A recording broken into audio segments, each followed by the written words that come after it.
Maktoum Prod. N'oubliez pas de vous abonner et activer la cloche de notification. salaamaaleykum wa rahmatullah mbokki internet yi bàyyi xel Maktoum Prod TV seen mbokk maam Cheikh Ahmed Tijani Diop sukk samay bëti moom talal ko samay loxo xol ziyaare ko sama sang sayyidi wa mawlaaya habibi cheikhi asayid Cheikh Mouhamadul Moustapha Sy Al Maktoum hafizahullahu wa ayyadahu wa raa nuyu ak ziyaar notre capitaine mawlaaya maam Cheikh Ahmed Tijani mbokki Maktoum Prod ma di leen wax ngeen continuer di abonné ci chaîne YouTube bu Maktoum Prod bala ko di partager lien yi di def j'aime ndax njëriñ ka fi bàyyi ko incha allah nuyu naa ñu nekk ci biir réew mi ak ñu nekk bitim réew xam naa ne nag tey la jeudi mbokk yi bare gi ma doon xaar ci kalimatul xaq amaana dinañ ci ñëw ngoon ay wóorul de peut-être demain incha allah mais mbokk yi tey xam ngeen ni ñu ngi jëm ci élection législative muy ñu war a fal député yi war a jëm ci assemblée nationale xam ngeen ne am nañu benn njiitu réew mu nekk ci réew mi moom nag am na coalition boo xam ne ànd na ak moom muy coalition boppam parti boppam maa ngi wax keroog ma ne musuma gis ci njiitu réew yi fi jaar yëpp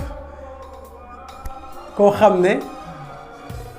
jaar na fi avant élection présidentielle di ñëw ñëpp doyal ci moom ñëpp suur ci moom ci kii fi nekk rek laa ko gis ñëpp suur ci moom te élection présidentielle ñëwagul moom sax xam na ko. loolu nag kenn ku ci nekk am na loo xam ne boo amee war nga taxaw jàngat mais moom mii nag tey laa bëgg a yóbbu vaar mooy moom ki ñuy tuddee je pense que Macky Sall la tudd ci ay kàddu yoo xam ne waxoon na ko avant muy falu avant mu nekk jiitu réew donc bi mu faloo est-ce que la mu doon diggee est-ce que la mu doon wax tey lan mooy résultat wu tey bokk na ci li mu doon wax avant muy falu wàññi dund gi di ngeen dégg ci vidéo bi bu ngeen déggee ak lam ci wax ngeen xool ba xam tey dund gi dafa gën a wàññeeku wala dafa gën a cher. ndax wax na ne dina wàññi dund gi ndax li tax dund gi di cher mooy taxes yi état yi di tege ndax dañ koy teg askan wi di ci jënd ay avion ak extra moom nag ngeen xool boobaak léegi moom fan la yóbbu askan wi. wax na aussi ci wàllu carburant wax ne carburant bi jaaduwul ñu koy jëlee Sénégal daw 1000 kilomètres yóbbu ko Mali ba noppi Mali gën ko yomb Sénégal bu ngeen dégg loolu lim ci wax ak tey kaddu démbam ak kaddu tey. naka la demee wax na aussi jël na exemple ci yeneen réew yi nga xamante ne ñi ngi fay réaliser moo xam ci wàllu tali distance yi prix bi na mu fa néewee ak Sénégal ni mu liñ koy liggéeyee après ngeen xayma xool moom itam li mu wax ngeen xool TER beeg BRT bi distance bi ak liñ ci def ci ay milliards ñu xool moom est-ce que bi mu faloo ak léegi lam doon combattre lam doon wax démb ak tey est-ce que dëgg la am déet lan la ci jot a def. bokk na ci li nga xamante ni wax na ko ci vidéo bi ñu leen di indil mooy wàllu homosexuel nga xam ne tey moom ci jëmmi boppam xam na ne bokk na ci li ko nit ñi gën a meree mooy position bi lim ci ñàkk leer vidéo bi ñu leen tegal di ngeen dégg sax bi ñu koy interview mu wax ne homosexuels ils sont libres amuñu benn problème ak état dina ñëw ci kanam tuuti incha allah. troisième candidature Maître Wade moom bi mu ca tollee lan la ci wax ak engagement bi jeunesse bi am ba mu ca tollee moom lan la ci wax. yooyu yëpp mbokk yi ma junj leen mooy doon vaaru tey waajur ñuy wax président je sais pas est-ce que sax c'est le président Macky Sall incha allah mbokk yi ñu dem ñu seetaan vidéo bi incha allah. cin bu nar a neex su mbaxee dafay xeeñ ñu gis ko ci Sénégal ndax mois de juin bi ñu weesu askan wi dafa taxaw ne lii du fi amee. duñu nangu ñuy jël suñu deuxième tour di nangu ñuy fal ab président de la république boo xam ni kattan gi yëpp moom lañ ko jox sañ-sañ bi yëpp moom lañ ko jox koo xam ne même boo amee 25% des électeurs mën nañ ko fal au premier tour loolu du fi amee dem ci député yi wax leen ko tey jii noonu lañ taxawee ci conseil constitutionnel ne duñu nangu ñu jalgati charte réew mi duñu nangu président bu def ñaari mandat te constitution bi yemale ko foofu naan day am buuñaa duñu ko nangu. loolu dafa war a denc ci Sénégal te war na mën a denc réew ndax am nañu moyens yi ñu régler problème mu courant dëkk yi ak moyens yi ñu régler moulins yi ak def ba nga xam ne jigéen ñi danañu def leneen lu bu nekk fi di dëbb di root di wol à longueur de journée waaye danañu am aussi nu ñu liggéey am koom-koom am alal nu ñu gën a toppatoo seen njaboot seen i doom ak seen bopp. te tax. ëllëg bu ñu ma dënkoon réew mi xam naa vraiment budget bi nu ma koy séddalee dootuma jël ay milliards di ko def ci loo xam ne pour puukare la wala ngistal waaye dinaa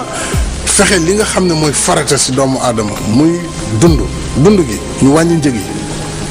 loolu dina bokk si mesure yu may njëkk a def pour ma sénégalais yi wóoloo ba fal ma parce que wàññi njëg mu ngi dépendre si taxes yi état bi teg si prix yi te taxes yi naka nga mën a comprendre Mali bële nga xam ne fii la ñu jëlee essence bi def ko si camion dawal ko 1000 kilomètres 1000 kilomètres mu yegg Bamako ñu koy jaay téeméer ak ñaar fukk litre bi Sénégal di jaay téeméer ak juróom-ñett fukk wala juróom-ñett waaw 800 francs 900 francs le litre kon loolu daf lay wane kon si njëg yi si gouvernement bi la ndax gouvernement bi mooy def ay taxes yokk taxes yi parce que li mu soxla si doxalin li mu soxla si ay tukki li mu soxla si jëndi avion li mu soxla si ubbi ay ambassade ci am ay ministère dafa diisaay boo xam ne pour mu mën ko def faaw mu teg lu diis si njëg yi donc loolu la ñu njëkk a dindi wàññi ni nguur gi doxee diisaay bi pour que alal ji mën a dem ci askan wi ci anam yu gën a sell jàppale liggéeykat yi ci mbéy mi ci càmm gi ci napp gi jàppale aussi gone yi si njàng mi ñu defaraat njàng mi Sénégal dañu war a leeral coût yi nga xam ne moom la ñuy liggéeyee parce que tey jii loolu mooy problème bi bu fekkee da nga jël benn kilomètre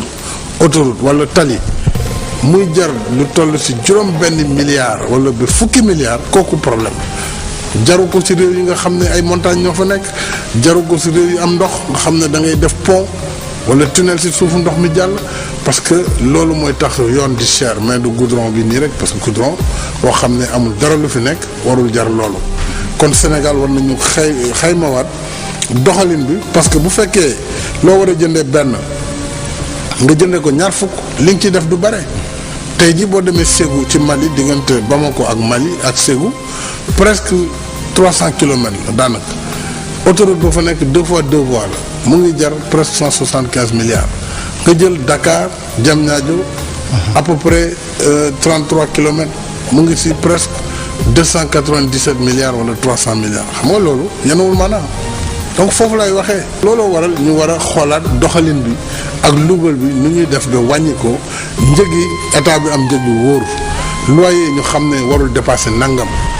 ceeb ñu xam ne warul dépasser nangam carburant warul dépasser nangam parce que dinañ am bu ci nekk suukar noonu meew bi noonu bu si ne dinañu am la vérité maanaam lu leer si njëg yi nu ñu dikkee si Sénégal. La question de l'homosexualité, Monsieur le Président, vous avez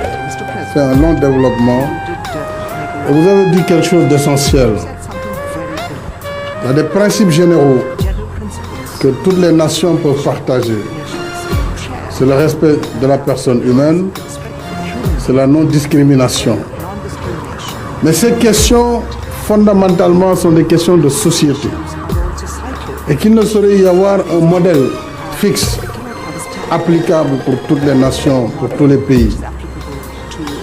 Il l'a bien dit, nous avons des cultures différentes, des religions différentes, des traditions différentes.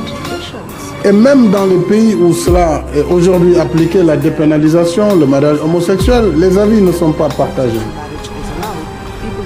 Le Sénégal, pour ce qui le concerne, est un pays tolérant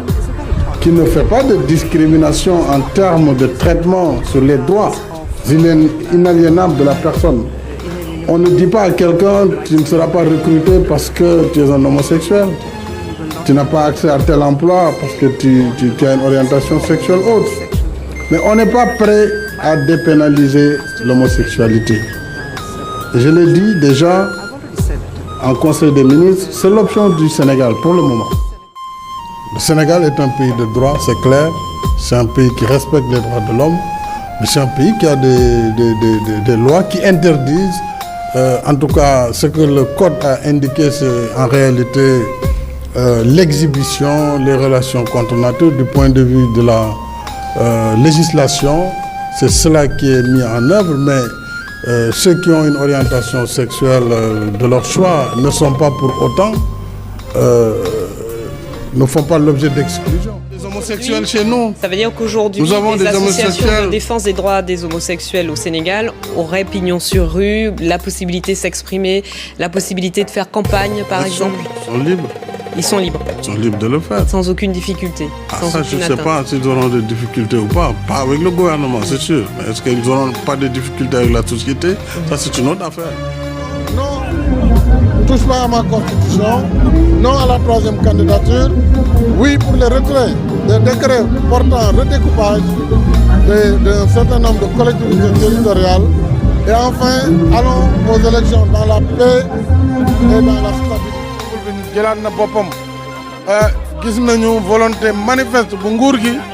pour jéem a manipuler ak gaañ population yi ñoom ñoo wax démb ne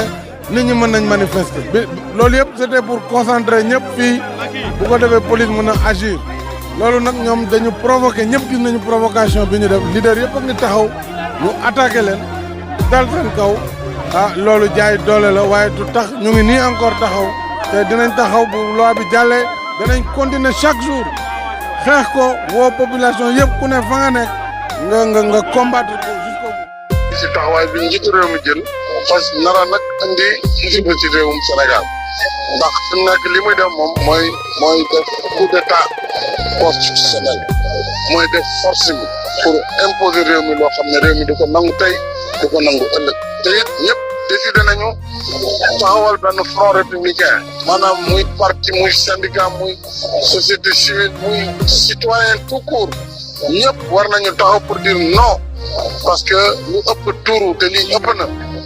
waaw alaat moomu réew mi te waruñ nangu li mu bëgg a def mu def ko ci Sénégal kilifa yi nag kilifa diine yi war nañu wax kilifa yëpp war nañu wax ndax bu ñu waxul léegi ce sera trop tard waa ngi ñaan aussi parce que li mu bëgg a def confrontation dana am c'est inévitable su amee maa ngi ñaan armée nationale nga xam ne c'est une armée nationale ni armée républicaine yëpp def ñu féetee côté askan wi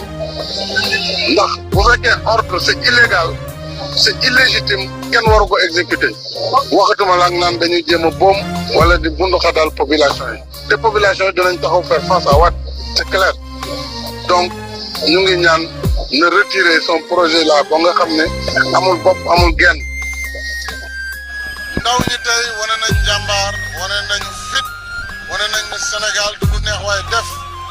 malgré tey ji mesure exceptionnelle yi nguur gi jël ci wàllu sécurité terewul nit ñaa ngi fii devant l'Assemblée nationale te ñoom dañ ne woon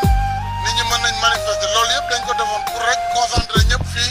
mën a am alkaati yu doy pour mën a contenir nit ñi waaye loolu peine perdue la donc nit ñi nanguwaat nañ seen kaddu muy kaddu askan wi léegi nag nguur gi mooy xam ne jarul yëkkati. li xew tey ci réew mi dafay loo xam ne ci wàllu démocratie régression bu mag la maanaam dellu ginnaaw bu mag a mag a mag pour que Sénégal nekk démocratie ku ñu fal nga xam ne dañ laa jiital waaye moomoo mbir mi peuple bi moo ko moom. moo tax nag ma yaakaar ne peuple Sénégal d'ailleurs depuis barkati démb wane nañ seen bopp te ëllëg mobilisation bi nar a am danañ ko wan ne réew mi moomu ko te na dellu ginnaaw mooy li gën ci réew mi gën ci moom su ko defulee évidemment réew mi moom mooy mujj toujours am dëgg si njiit yaakaar naa histoire Moussa histoire Firawna ak Moussa war na doy képp ku yor nguur yaakaar ne yaay buum mi ba mu ne kenn du am doom ju góor sa réew ma yàlla indil na ko doom ju góor joo xam ne àndul ak ndey àndul ak baay ba ci biir palem bi kooku màgg ba moo ko sóob si géej gi kon yaakaar naa ne peuple bi moom à la kuliyaan il aura le dernier mot. te tàmbali nañu.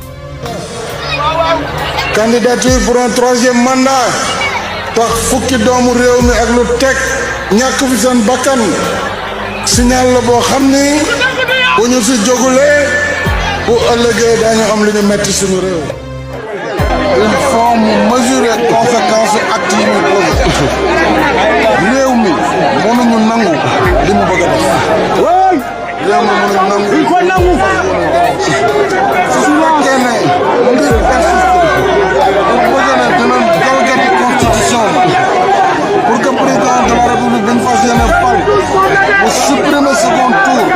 ba pare def ci condition ne bu amee 25% maanaam ci électeurs yi nga xam ne ñoom ñooy wote te ku ne xam na ne mu ngi def kéemtalaay kattanam tere nit ñi voté avec découpage administratif bi ñu def ñun danañ wàcc si mbedd mi danañ woo peuple mi mu taxaw manifester yeboo ñu jàpp nit ñi. yeboo ñu tëj leen. yeboo ñu rey leen. nous sommes prêts. danañu jiitu ñun. ëllëg danaa dem réunion gannaaw ak société civile. li wóor mooy le peuple sénégalais sera dans la rue et n'acceptera pas cette forfaiture. Nous sommes prêts à payer le prix. dafa wax ak askan wi ñu leer nañu danaa leen jiite waaye julli bi ñaari rakk la ñu ne ko d'accord nañu ku ne xam na ni tabaski ñaari rakk la rakk bu njëkk bi day nekk juróom-ñaari kabar mu nuroog nag mandaam bu njëkk bi di juróom-ñaari at rakk ñaareel bi war a nekk juróomi kabar moom mu am mandat ñaareel mi juróomi at waaw bu paree lu mu ci nekk asalaamaaleykum. ci laa bokk man lu ñëw ma wax ma lu may laaj waxoon naa ko fi daaw fekkee déwén fekkee ren député Macky Sall laa lu ñëw ma wote asalaamaaleykum wa rahmatullah. man de foofu laay commencé ci sama tur Malaw mii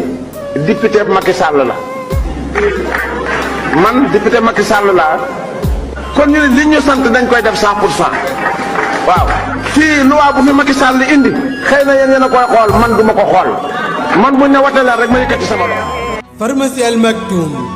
yow mi amee ndoxu siti sa yaram di tàng sa kawar di ruus say tànk di xar gaawal jokkoo ak pharmacie Al Maktoum hémorroïde nga amee interne wala externe sa biir di jooy naan xur jugal ci sa bopp gaaw ba ci faiblesse sexuelle maanaam góor gi néew kàttan fu ngeen mën a nekk ci biir réew mi ak biti réew gaawal jokkoo ak pharmacie Al Maktoum ci 77 417 70 78 pharmacie Al Maktoum